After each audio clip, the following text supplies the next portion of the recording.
ano mga bago nating plano for 2016 sa TV5? Sa TV5, madami tayong magaganda at malalaking plano sa simula ng taon.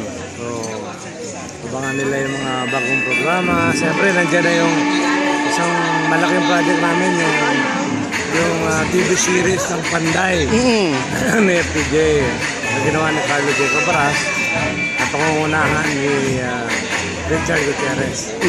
So, sir, paano ka na-convince to head the entertainment department ng TV5? Na meron ka ng Viva? Hindi, kasi meron kaming joint venture ng Signal, Viva na Sari-Sari Network. So, yung channel na yun lalabas. Test broadcast na yun eh. Pinagdagdag doon sa aming deal. So, lahat ng programa na ginagawa sa Five Entertainment, through the Sari-Sari Network, na kaming gagawa. Yes, sir. Paano yung Viva channel? Lalabas din ba sa Signal? Paano Oo, yun? nandun naman siya eh. Talaga? Sir, ano pang mga talk shows ba? Ano pang mga programa? Yung kay Claudine. Yung Bakit Manipis ang Ulap? Isang sita. Kay Claudine Barreto naman yun, directed by Joel Lamangan. Sama si Tita Rocampo, sino pa ba yung, si Meg Imperial, and a lot of other big stars.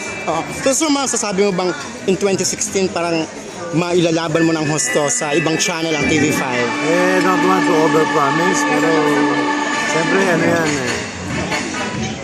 dahan-dahan, pero definitely it will be much better and much more exciting programs na abangan nila. Marami nagsasabi na yung magic touch mo sa Viva, dadalhin mo sa TV5. I think yung opportunities, makapag-build up tayo ng mga bagong artista dahil with this new development, mas madami tayong platform para magbigay ng break sa mga bagong artista. Ano lang ang bilin sa'yo ni MVP? Bahala ka na. So, isa't na ako naman na nandiyan ang suporta ng PLDT.